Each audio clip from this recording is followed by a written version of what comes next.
بندر کے ہاتھ میں استرا آنا، یہ محاورہ اس وقت استعمال ہوتا ہے جب کسی نادان یا بیوقوف شخص کے ہاتھ میں اختیار یا دولت آ جائے جو اسے استعمال کرنے کی اونچ نیچ سے آگاہ نہ ہو اور الٹا اپنا ہی نقصان کر بیٹھے۔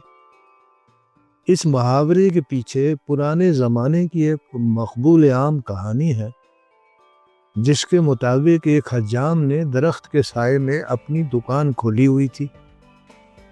اس کے سامنے دوسرے درخت پر ایک بندر رہتا تھا جو حجام کو لوگوں کا شیف بناتے ہوئے بڑے غور سے دیکھا کرتا تھا۔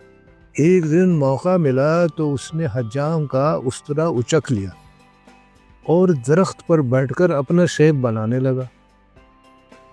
اس کے نتیجے میں جو ہوا سو ہوا، وہ بتانے کی ضرورت نہیں، سوائے اس کے کہ اردو میں ایک محاورہ وجود میں آ گیا۔ وقت کے ساتھ ساتھ حجام حضرات اب ہیئر ڈریسر ہو گئے اور بندر تو نظر ہی نہیں آتے، لیکن احمقوں کی کمی نہیں، اس لیے یہ محاورہ اب بھی کثرت سے استعمال ہوتا ہے۔ برطانیہ میں موسم کیونکہ زیادہ تر ابر آلود رہتا ہے اور برف باری بھی بہت ہوتی ہے، اس لیے وہاں کسی حجام کا درخت کے نیچے دکان کھولنے کا سوال ہی پیدا نہیں ہوتا۔ ویسے بھی سردی کی وجہ سے وہاں بندر ناپید ہے، چنانچہ وہاں کسی بندر کے ہاتھ میں استرا آنے کا کوئی امکان ہی نہیں۔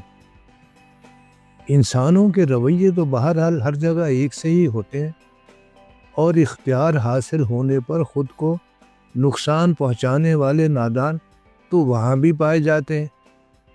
چنانچہ ان کے لیے محاورہ وہاں بھی بنا، لیکن وہی سنگ دلانہ قسم کا، بندر کے بجائے بچے کی جان خطرے میں ڈال کر۔ محاورہ ہے giving a child a loaded gun، یعنی بچے کے ہاتھ میں بھری ہوئی بندوق دینا۔ اس محاورے سے ظاہر ہوتا ہے کہ وہاں بندوقیں عام تھیں اور بچوں کا کوئی پرسان حال نہ تھا۔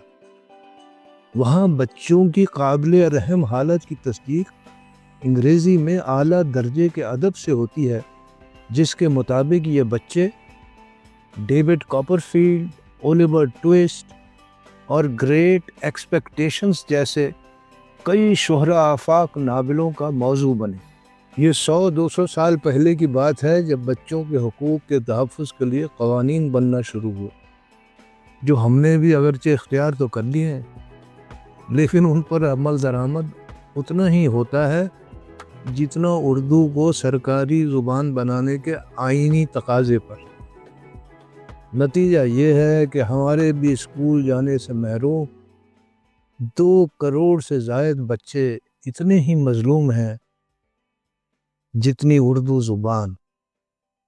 سونے پر سہاگا یہ کہ دونوں کی حالت زار پر کوئی ناول بھی مشکل سے ہی دستیاب ہے۔